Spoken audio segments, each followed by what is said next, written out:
говорим за история. Тази тема с нощи мацката отворя. Как вместо аз за гърдите да я хвана, да и стана дума за величие на храна. Владимира сате 10 и очите. Стига гледа тая мацка в гърдите в панталона. Балдуиновата кула. Леле, колко че в тъга ще обула.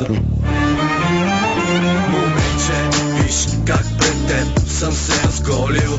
Така и кифорет крум не се е молил. Прави се на тежка, а е лека. Долу с прическа като Аспарух преди 30 века. Аспарух в шатрата, шатрата, шатрата. Моли се на танкрата, танкрата. Пагане да махне риската, каката, за да видя кърците, циците.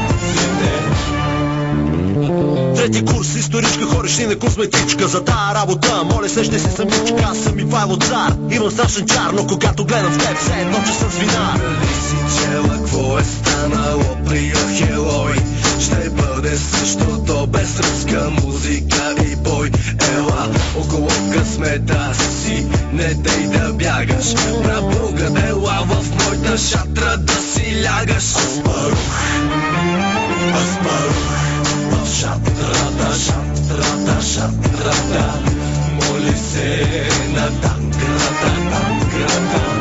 Пагане да махне риската, каката, за да видя кърците, циците.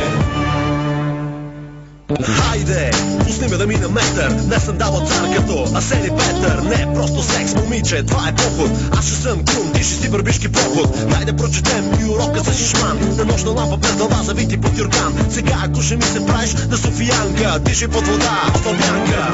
Трябваше да махаш синята си прашка. Отдолу се показа конската опашка. Обличай се и ходи да учиш по история. Да видиш какви мъже е имало в Анагория.